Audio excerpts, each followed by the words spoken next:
ភ្លៀងកក់ខែ3មេត្របន្លែតាណាំចាប់ផ្ដើមចេញផ្កាចេញត្រួយហាយហើយ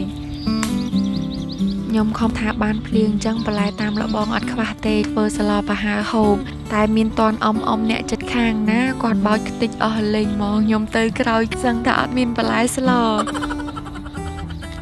នៅភូមិស្រួលទេបងប្អូនបន្លែតាណាំតាមលបងមិនថានៅផ្ទះពីណាបេះបានទាំងអស់ត្រូវការស្លស្រែកប្រាប់គ្នាតែមិនតិចបានបន្លែស្លមួយឆ្នាំងហ្មងឃើញសមោកនេះចង់ខ្លាចឲ្យតែថាខំពងប៉ុណ្ណាណាបើខំចំមាត់វិញវាចបង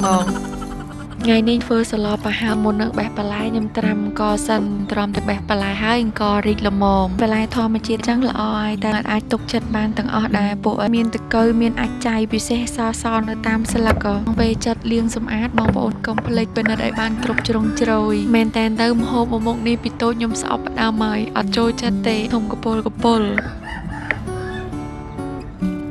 ទម្លាប់ផ្ទះខ្ញុំស្លពេលខ្លះបុកម្សៅពេលខ្លះទៀតដាក់ទឹកបានបើមិនអញ្ចឹងប្រើត្រាវជំនួសស្លភាគច្រើនដាក់ត្រីអាំងម៉ែគាត់ដាក់ត្រីច្រើនណាស់ម៉ៃដោយសារតែកូនពៅគាត់អត់ចូលចិត្តបន្លែដាក់ត្រីទៅបាទខ្ញុំស្រង់ត្រីហូបតែឥឡូវអត់អីទេចេះហូបបន្លែវិញហើយនៅតែបន្លែល្វីង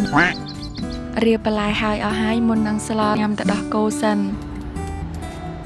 សួរខ្ញុំថាទៅដោះគោស៊ូណាជរ៉លដាក់ក្រៅទូទឹកកកបានអត់បានតែក្នុងរយៈពេលខ្លីពេលយើងបើកក្របហើយដាក់ខាងក្រៅបាន4ម៉ោងបើដាក់ក្នុងទូទឹកកកដោយសារទុកបាន7ថ្ងៃបើអត់ទាន់បើកក្របទៅក្នុងកេសធម្មតាយើងទុកបាន1ឆ្នាំមកប៉ុន្តែកុំទុកត្រូវពលឺថ្ងៃ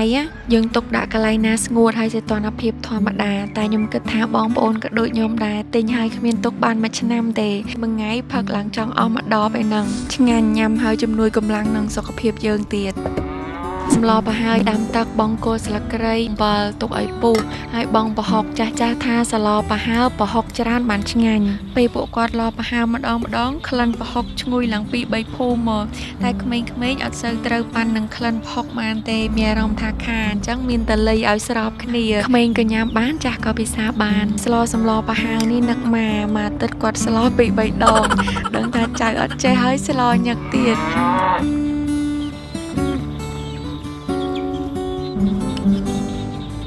ហូបមកមុខនេះធ្វើហូបភ្លាមគឺបានឆ្ងាញ់បើស្លោកបន្លែអត់ឆ្ងាញ់ទេតើបងប្អូនពិសាសម្លប្រហើជាមួយខ្ញុំទាំងអស់គ្នា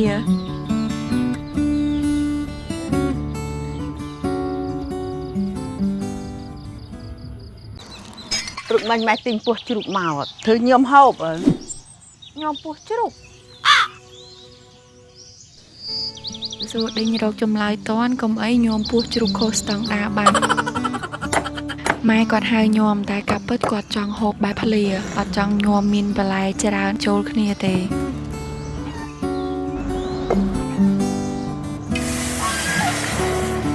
ចង់ឲ្យគ្រឿងក្នុងជ្រូកបាត់ក្លិនល្អមានជាតិឆ្ងាញ់ស្ងោរជាមួយទឹកដូងហើយថែមគល់ស្លឹកគ្រៃស្លឹកក្រូចសើចម្ទេសនិងម្សៅស៊ុបបន្តិច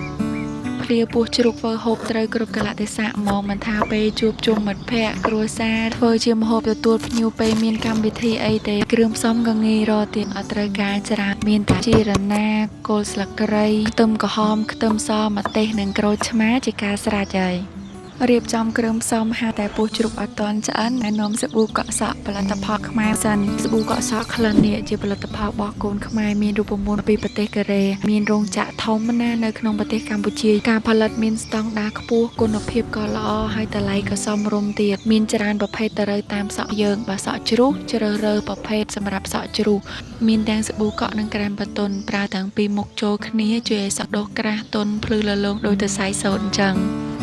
ពោះនឹងហ៊ុនជ្រូកស្ងោរឡើងជិត1ម៉ោងអត់រំតភ័យកាត់កង់តូចចឹងពេលភ្លាឆាប់ចូលជាតិល្អ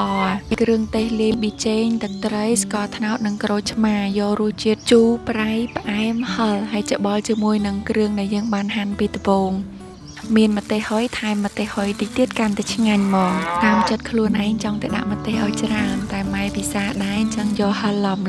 លក់ហូបអមរឿងខ្មែរក៏បានឬក៏សាឡាត់ស្រួយដូចខ្ញុំចេះក៏បានដែរម៉ែរួចហើយម៉ែចាំមើលម៉ែភ្លក់ញោមភ្លាមពោះជ្រូករសជាតិមិនដែរទៀតណាស់ឆ្ងាញ់ណាបងប្អូនដាក់បន្ទាប់ជាមួយបន្លែហើយថែមទឹកត្រីកោះកង់ឲ្យហឹរជាងនឹងតិចកាន់តែមានជាតិហ្មង